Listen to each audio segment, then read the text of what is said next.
Don't Meow, a poetry collection by Tolu Akinyemi. Please, can we give him a round of applause?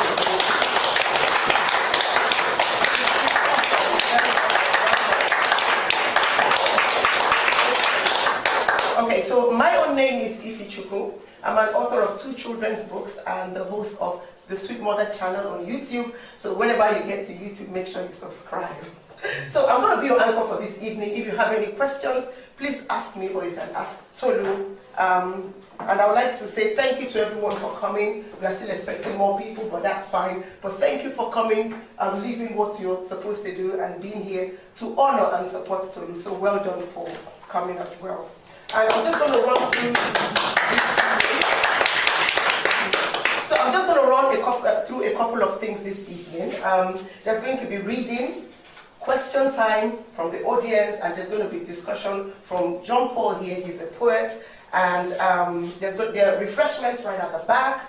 Some housekeeping rules. The toilets are on my right-hand side, and the fire exit in case of any fire, but we are hoping that there's not going to be a fire. It's just through the sign there upstairs and you can run out, and hopefully there won't be any flooding as well. If there's any flooding, we pray that God will send an ark. Okay, so a brief... What about fire engine? So no, well, we just hope that there won't be any emergencies, you know. So a brief overview of Dead Cats Don't Meow, and that's why we are here today. This is his 3rd book launch, his 4th book, but 3rd book launch, right? 3rd poetry collection. 3rd poetry collection, fantastic. Okay, so just before I do that, I met Tolu at the London Book Fair last year, and I met this guy he wore his suit and he was carrying a big rucksack of heavy books. And as soon as I saw him, I said, this guy must be Nigerian because we are all hustlers, and they happen to be. And so he told me about his books, his marketing scheme, how he's going to talk to people about his books, and it was so inspiring. Anyone that meets Tolu will know that he's full of energy. So I was really inspired. So Tolu was born in Nigeria. He currently lives in Newcastle with his family. He's been endorsed by Arts Council England as a writer with exceptional talent.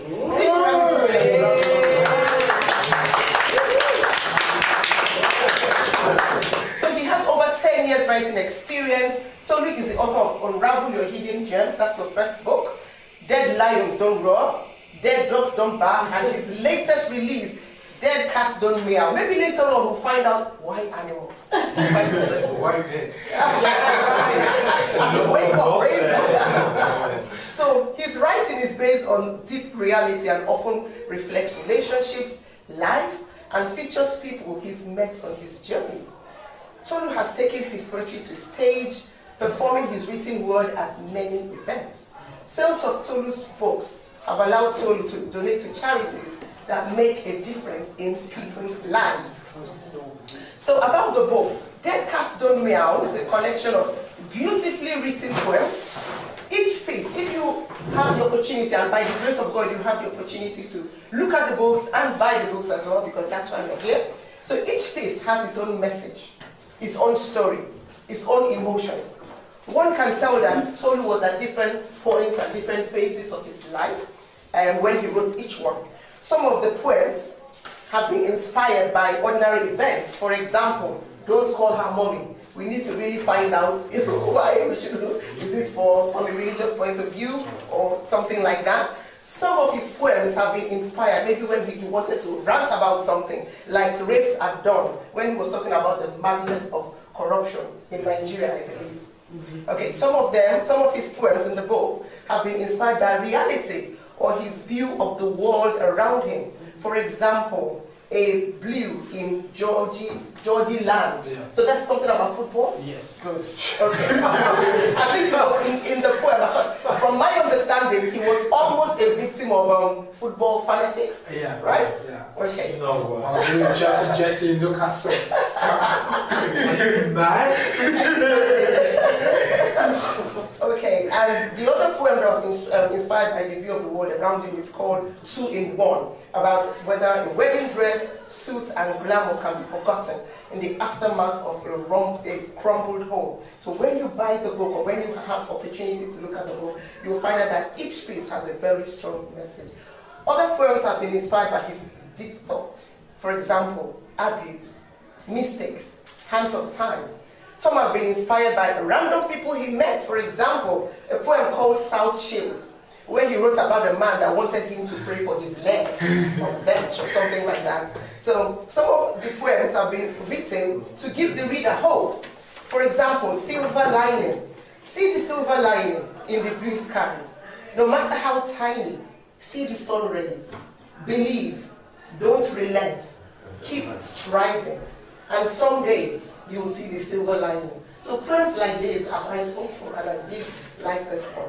So basically, this book is about hope, for you to take action. If you look at the book, it's got don't waste your night life, just like a cat.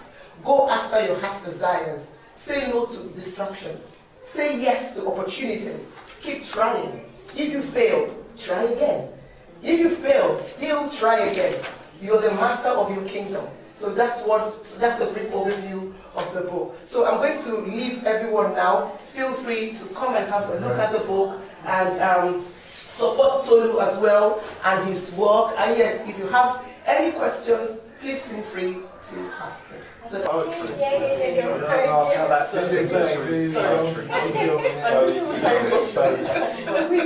some people look down their noses at this word. That's just a bit to say why you choose to write about that. I'm going to ask you a general question about how you paint poetry. It's general stuff, and then I'm going to ask her about African poetry. Okay. You know, writing in English. Okay. So you don't need to look so terrified. You don't need to look so worried. It's fine. And then I'm going to just say, so you're based in Newcastle, you say why Newcastle. You might say nice things. Probably say nice things about Newcastle.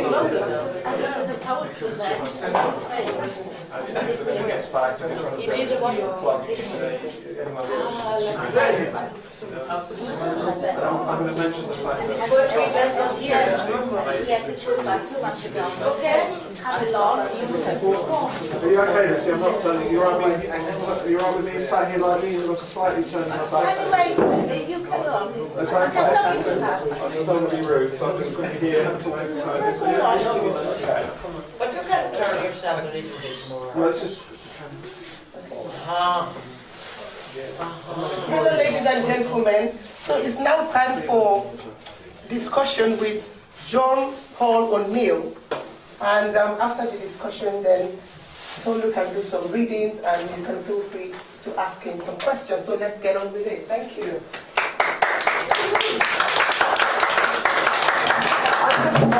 I kind of observed that there's an Irish time operating here because you go to County Kerry, which is where my family are from. It would be exactly the same. You know, we'd be up for the crack, we'd be getting ready to party. We'd look at the 7 o'clock start time. I think nobody's going to turn up at 7 o'clock. and hopefully, because they don't turn up, it means that there will still be beverages and licorice, all sorts of backup. Could I ask, could you just move forward a little bit? Because, just come, don't sit, look, there's seats here, come forward, because, honestly, Tolu's being very well behaved tonight. Or so he tells me. So you can move forward, and then you'll be closer, and then he can speak more quietly, because you wouldn't believe it, that this best-selling, this guidance on the African writers' top 10 on Amazon, you wouldn't believe that this fella is actually nervous. Hold on a minute, people, talking to each other. I just told you that this man is on the African writers' top 10.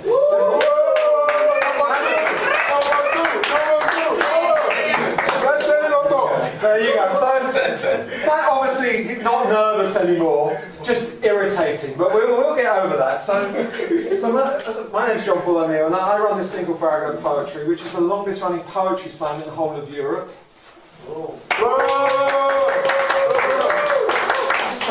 You know, I'm not trying to gallon and praise myself, but why not? So I'm Tolu. Let's get straight down to this. We've got this book here. Dog's not barking, lion's not roaring. So we kind of have to ask the first question. Please don't look quite as terrified. Because I think, you know, Schrodinger's cat, state of being or not being, according to who's observing it, who wants to go and open a box which might have a nasty dead cat in it, all those kind of things. So was it Schrodinger and advanced theoretical physics that inspired you to come up with the title of this poem and this collection? Yeah, for me it was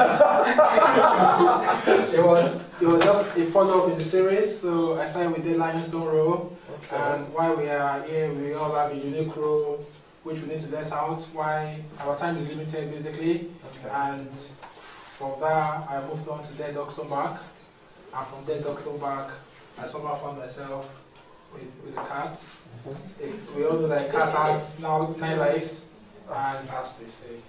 Yeah, as they say. Yeah, so basically why we are here, we shouldn't waste we may not even have up to 9 lives, maybe just the 1 life that we have and we'll be given. We should not waste it. Have you had any pets? So I don't need to ask you questions because Lucy will ask you the really pertinent, important questions. Yeah, so I don't have no cats, Lucy, no cats. But it does kind of lead on to the next question I've got for you, which is this idea of inspirational poetry. So you actually mentioned in your preface that you want people to go away and be inspired by your poetry. So what are you trying? What are you hoping that people get from this poetry when they read this collection? Yeah, I hope when people my collection, they feel inspired to pursue their own dreams. Whatever talent you have, is it drawing, writing, singing, just let it out, do it while we are here. Don't waste that talent, because most times a lot of people have great gift and talent, but we keep procrastinating. I will do it tomorrow, but we don't get around to doing anything tomorrow. And I hope when someone picks up my books, my collection of books now. 3, 4.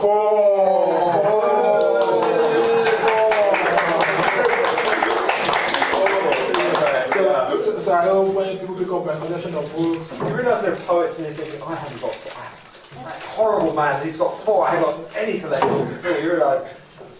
You see, haven't you suffered any rejections? What we'll do is we'll have some questions at the end. So we'll do discussion, then we'll have. Okay. But you're storing up some really good ones. So we know that Tolu doesn't have a cat. And we'll find out about the rejections. Now, what is it that brought you to this point where you decided? What's your story as a poet? When did you start writing?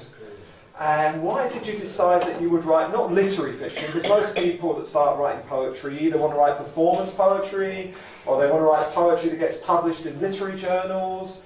What is it that brought you to poetry, and the kind of poetry which tries to inspire people to do well in their lives? Yeah, so initially I started writing. I've been writing for about 10 years now. And from the time I started writing, at that point I never knew that I would even go into poetry. I used to write a couple of poems and bits and pieces. Then I used to run a personal development blog where I inspire people to write blogs and all of that. So, but with time I just started putting, the ideas started coming through, started writing, and people started liking. People got to like the poems I wrote, and I felt, wow, there's an audience out there for my works, and why not? So I wrote the Limestone Row, got it published, and that was a massive success. The title as well. So you started writing as an adult, not as a child or a teenager? I started writing as a teenager, so it's and who were you reading? Who were your inspirations when you were reading poetry and literature? So at the time I used to read a couple of Wole Soyinka's poems, and that was quite inspiring. I had a massive guy from Nigeria who was a Nobel laureate, and that was really cool. But I never knew. I used to read Chinua Achebe's books while growing up. Things fall apart, and but it wasn't just. I wasn't restricted to poetry, but along the line, I found out that poetry was good. I have a collection of essays as well, Unravel Hidden Gems. I'm trying my hands on a fictional novel, so it's all sort of mix and match. So you were inspired by these great Nigerian writers, and you're writing in English. is that why English? Yeah, because English is our official language in Yes. Nigeria. Oh wow! You see, in Ireland, it's kind of English is the language that everybody speaks, but you get taught Irish, basically Irish Gaelic, and this game goes on, which is that everybody should be speaking Irish Gaelic, but we all kind of know that the rest of the world would much rather we just spoke English, and we can make more money if we speak English. So I'm kind of interested in that. I mean, so English is the okay. Yeah. I stand corrected. But what's the difference between somebody that is speaking Londoner that's writing in English, poetry in English, and somebody that comes from a Nigerian background? Whereabouts in Nigeria?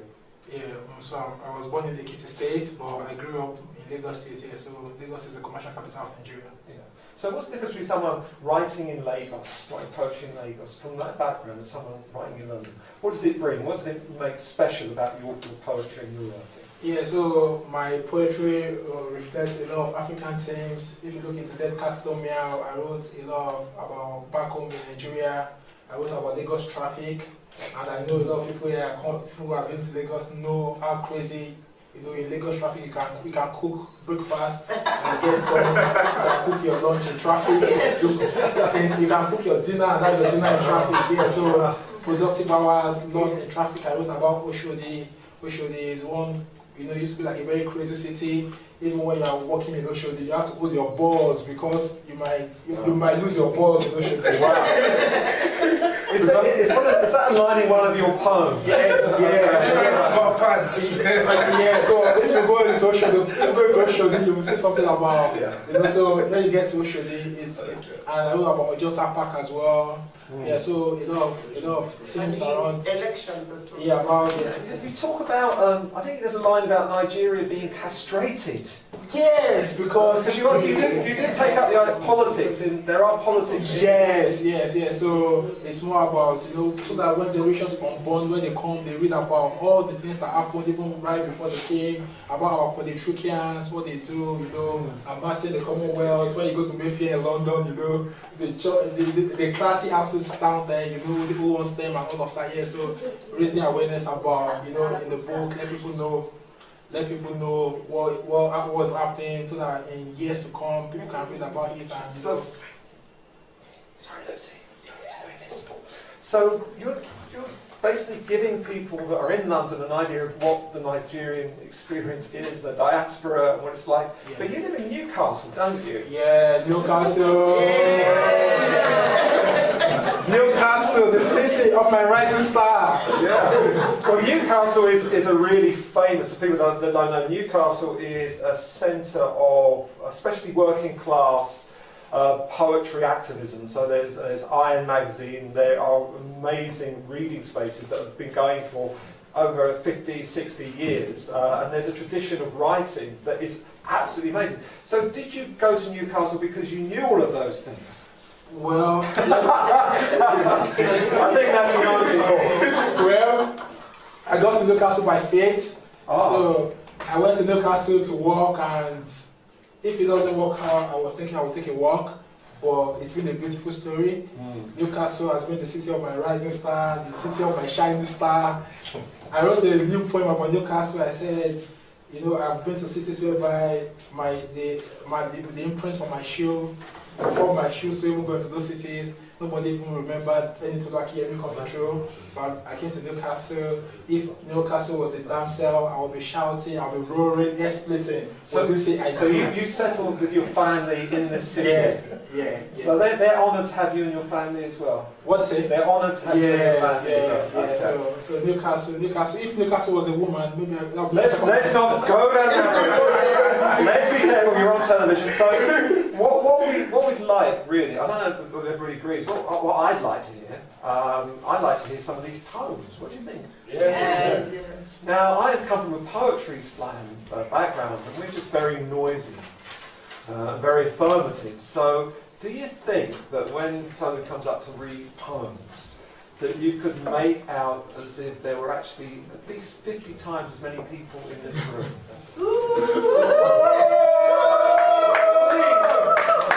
Applause!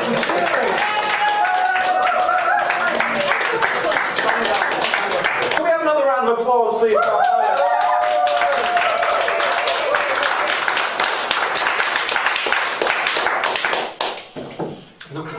Good evening, everyone. Thanks for coming and being part of my special night at the launch of Dead Cats Don't Meow at the Poetry Cafe, Poetry Society, Covent Garden, London.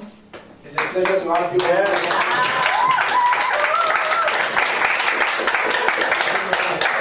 Special thank you to Lola Metrical, Abet Makes Art. She designed the amazing book covers. Wow. She wrote the book. These are really special book covers. You know, Africa, a best-selling book now, so by all accounts, I wrote in the book when I was writing, someday I will become a best-selling author. I never knew it was going to be this soon. So, cheers!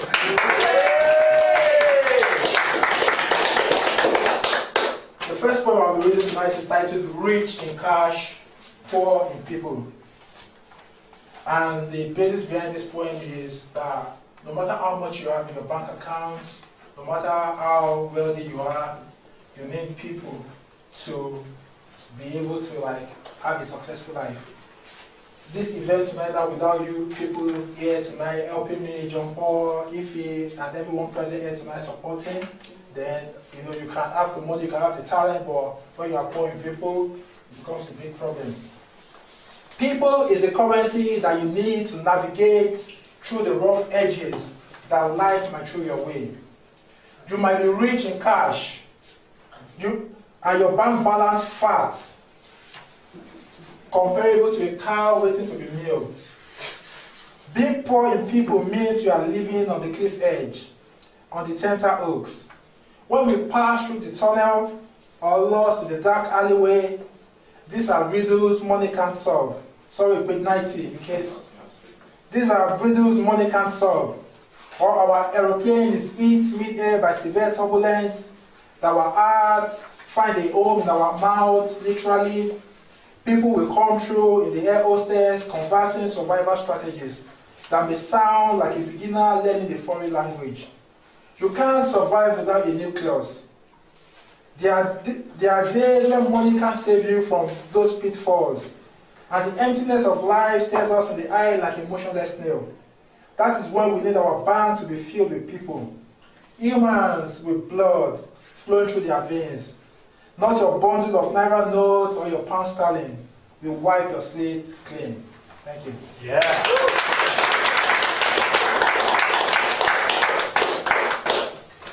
The next one I'll be reading is titled 35,000 Feet. I don't know, that's 2104. I don't know how you guys feel whenever you fly at 35,000 feet. But for me, whenever I fly at 35,000 feet, I actually wrote this poem while flying at 35,000 feet on my way to Italy in December.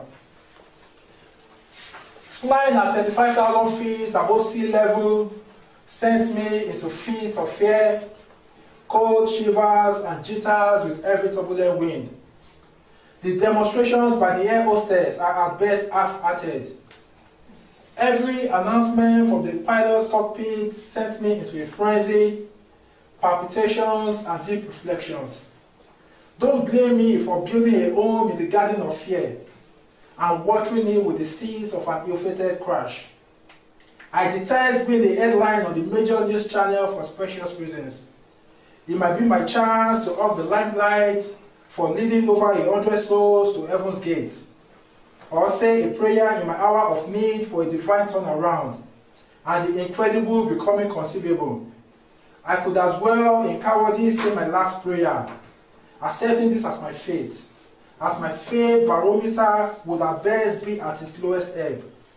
When I journey to high altitudes and land in one piece, I am filled with unfathomable gratitude for not being a statistic in the catalogue of human errors, a defective engine, or a pilot who wants to end it all. We all detest a crash. No one likes to be fed as a carcass to the birds or fishes that look for what to prey on in the Mediterranean Sea and Atlantic Ocean. Flying at 35,000 feet tosses me into fits of fear that could only be resolved by a dosage of faith. Thank you.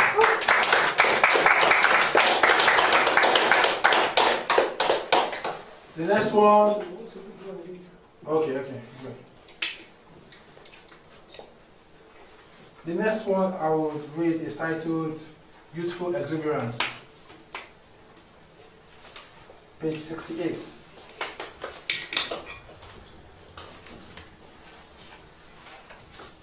Plucking the guava fruit from Amaka's father's garden are vivid memories of youth that last a lifetime. The freshly served jollof was the victim of my youthful dexterity that is always up to no good. Sagging trousers with underwear that tells the tale of a prisoner free from the handman's noose. Flying colors are the ultimate symbol of the unbreakable energy of youthful vigor.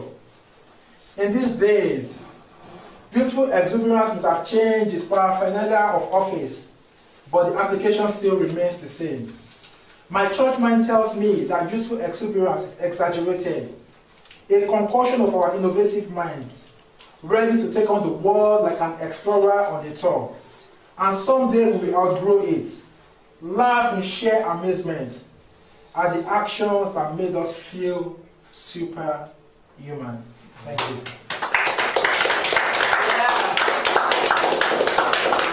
And right now, you know, we have the whole Brexit. So I have a point for Brexit. I'm so sorry to bore you with. So sorry to bore you about Brexit again.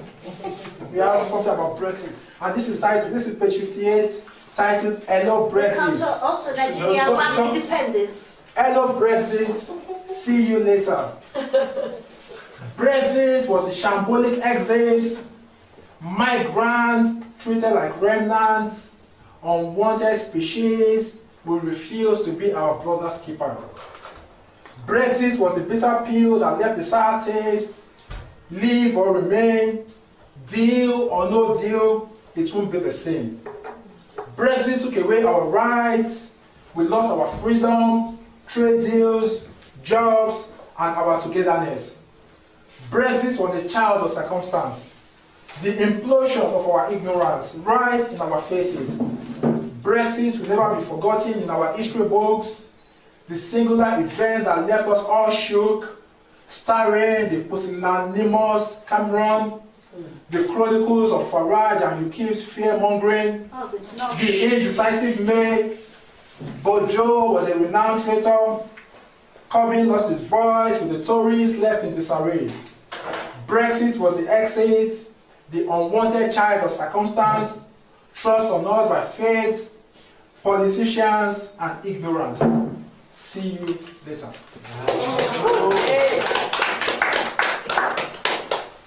And the final one, before Jessica comes on stage. This is Dead Cats Don't Meow, but I have a part 2 for Dead Lions Don't Roar. Dead Lions Don't Roar 2 in Dead Cats Don't Meow. Can I have a loud roar like a lion? Can I have a loud roar like a lion? Yeah. Can I have a loud roar like a lion? Yeah. We roar like lions. That's on page 106. We roar like lions. Never forget the barking dogs.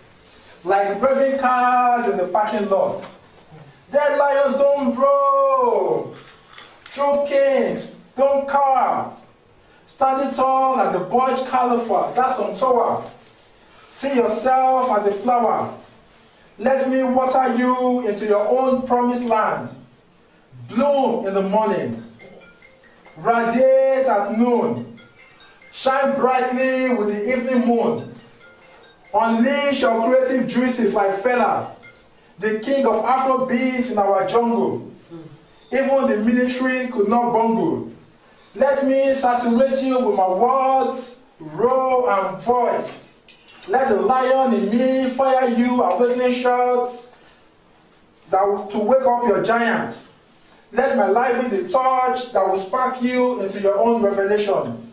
Let these verses evoke emotions so deep. Remember, sleeping dreams do no good. Paper warriors are mere artifacts. Pour out your greatness like the fresh palm wine served in my calabash at the village square. Let my books and flowery cantos intoxicate you till you stagger into your own greatness. Reminisce on this all along that dead lions don't roar. Roar. Row and don't stop roaring. Before I vacate the stage, I wrote a piece for my book designer, Lower Ethical, on page 108. And after that, I will do fruition and Jessica comes up on stage. Exhale, page 108. Exhale, come on, exhale. And inhale. Breathe the sound of life into those lifeless objects, like the three statues screaming, "Welcome to Lagos." Labette makes art. Labette makes stunning art, turning the innocuous to dazzling. Labette stimulates life into those lifeless artifacts. I will exhale and dance to the rhythm of Labette. I will inhale the new life with the rhythm to my dance steps and the swagger unseen. I will march like a 5-star general who has just led a battalion to triumph. I will embrace creativity like a love-smitten bachelor. Labette makes top-notch art. Labette makes illustration that whisper with silent timbers. Labette is the Afro queen with the Midas touch and golden fingers. Let's celebrate Labette.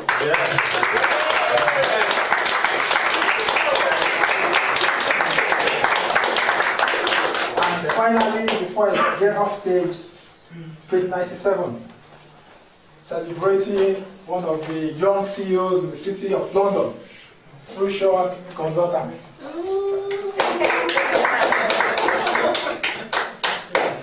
Fruition was a fruit of intuition. The cokers, straightforward, we don't play no pokers. Fruition was the seed of a dream, now reality, staring you in the face like a wide-eyed eagle. We all dream. Bringing an idea to fruition is noble. At the art of backing, we are a powerhouse, so durable like a Hummer Jeep. Once lonely ran, now game changers, flying so high like Power Rangers.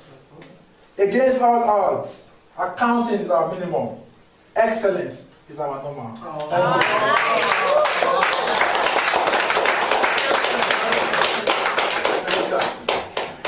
Hello everyone, my name is Jessica, and I really enjoyed this book, and as I read it, there were a lot of poems that confused me, a lot of poems that were quite interesting, and today I'm going to read a poem that I think relates personally to me, and it's called Spoken Word. It's on page 15.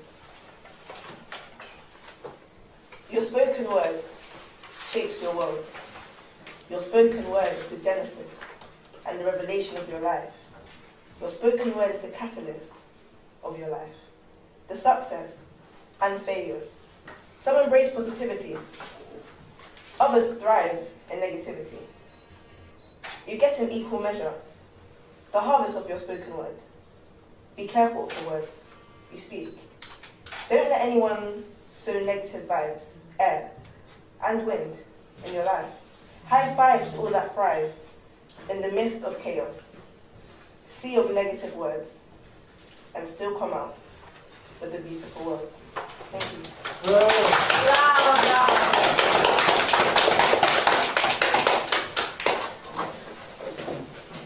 Hi everyone, so that was very brilliant. Just because of time, it's 9 o'clock now. So if you have any questions, you can feel free to ask Tolu. If you have any questions, comments, if you like the book, you like him, please tell him that. Thank you very much. Can I just finish with my question? No, you can do that maybe at the end because of the time. Yeah, is But that okay? this will be, he'll be tired and everything. No, you wouldn't be tired. I will just ask. I won't be tired. He's a lion. Yes. It's nice seeing you here again. Yeah, nice to see you. Your book launch. Congratulations. Thank you very Just much. wanted to say again, what's your favourite poem in this collection? Oh, my favorite poem. I would say Rich in Cash, Point People. Rich in Cash. Point People. Yeah, that was So, like, when you are, I know that you're quite prolific with your work. So, when you're starting your poetry or your poems, how do you have to be in a certain space, or like does it just come to mind, or you really set yourself up for it? I would say, let me take the example of Excel, the poem I wrote for you. So, on your WhatsApp status, you just put Excel up there. And I said, wow, that was just spontaneous. And I said, oh, this will make like a very good poem. And the idea, So the words just come to you? It comes to me, you know, flow and all of that. And, you know, just spontaneity. At times, I'm even be at work and the idea just drops in my heart and I feel like, and recently, even Dead Cats Don't Meow, I've rewritten it, the second edition should be out like next week, and I did that in 3 evenings. I did that in 3 evenings. So you get inspiration from... Yeah, so... What makes you put certain poems, so you said Dead Dogs Don't Meow has another edition coming out, what makes you put certain poems in that and not like Dead Cats? Yeah, for example in Dead Cats or Unravel, yeah, so, your gems. Yeah, so... How do you sort it out? So basically, when I finished Dead Cats Don't Meow, and you know, a lot of things started happening. We had elections in Nigeria, they were inconclusive.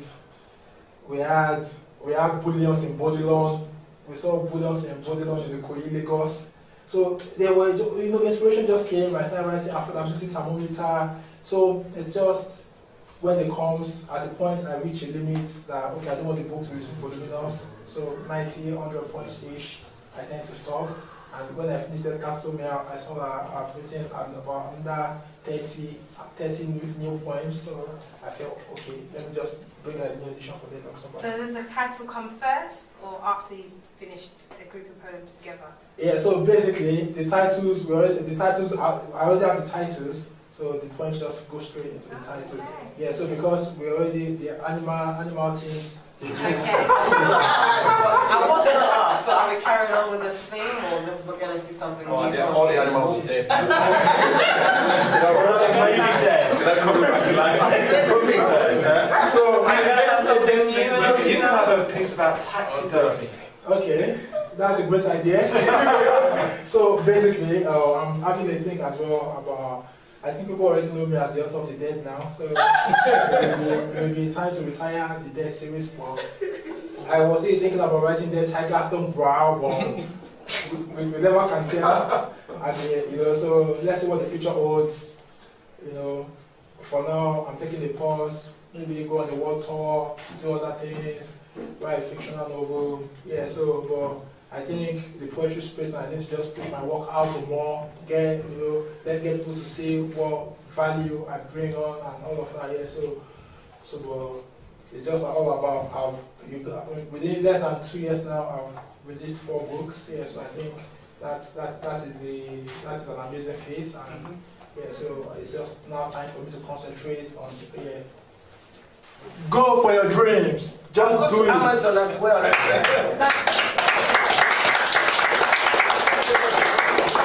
Jealousy goes around and whatever, and it just block me. Yeah, we'll talk. So it's time for a vote of thanks now, Okay. because of the time. And after the vote of thanks, please, you can still come and check out the books and just support Tolu. Thank you. Yes. I want to thank you all especially for coming tonight to support me at the launch of my 3rd poetry collection. Meow, meow, meow. Dead Cats Don't Meow. Yeah, so I want to say thank you to everyone that has come here tonight to support me. I want to say a big thank you to Lola for giving life to this book. Because it's quite amazing. The covers, they are breathtaking, and it shows how much detail you put into your work. And I also want to say thank you to John Paul O'Neill for the father of slam poetry in the UK. John Paul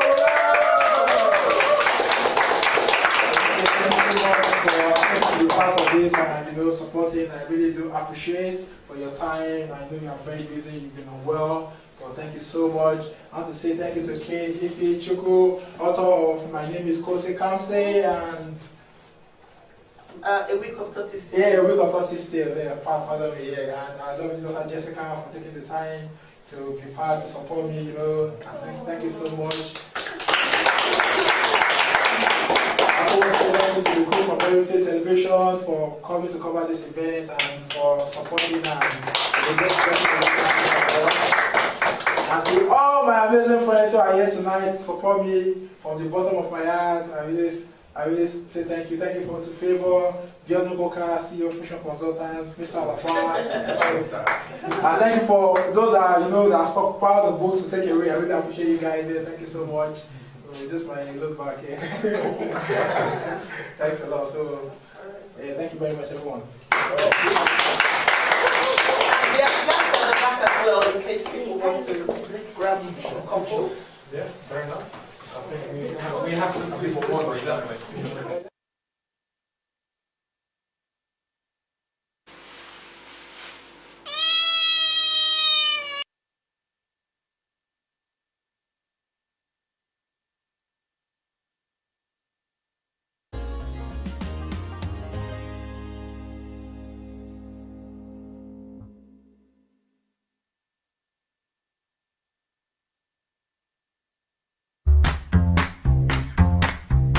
Tolu A. Akinyemi, a renowned poet, author, and performer, brings to us Dead Cats Don't Meow, a metrical masterpiece which invokes love and respect for life. Dead Cats Don't Meow is his first published work and third collection in his poetry for the Discerning series after Dead Lions Don't Roar and Dead Dogs Don't Bark. Tolu shares his gift of writing with people far and wide. Recently, he received an endorsement as a writer with exceptional talent from the Arts Council England. Each poem examines a part of life, a sensation, a reaction, or an emotion. Individually, the verses breathe their own beat, while the collection knits together perfectly to present an idyllic anthology. Dead Cats Don't Meow is written to help you find your own voice in a world with a cacophony of voices. Join Tolu A. Akinyemi at one of the 4 events to celebrate the launch of Dead Cats Don't Meow. Thursday, April 4, 2019, 7 p.m. to 9:30 p.m. at the Poetry Cafe, the Poetry Society, 22 Betterton Street, Covent Garden, London.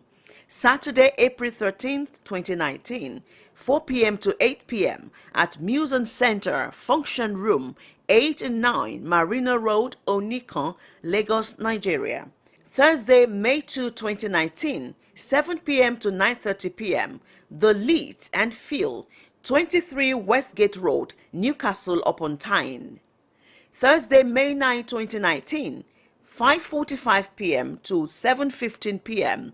The Avenue Library and Learning Center, 9 Victoria Avenue East, Blackley, Manchester. RSVP, tolutoludo.com. Dead Cats Don't Meow is available at Waterstones, Barnes & Noble, eBay, Amazon, Patabar, and other outlets.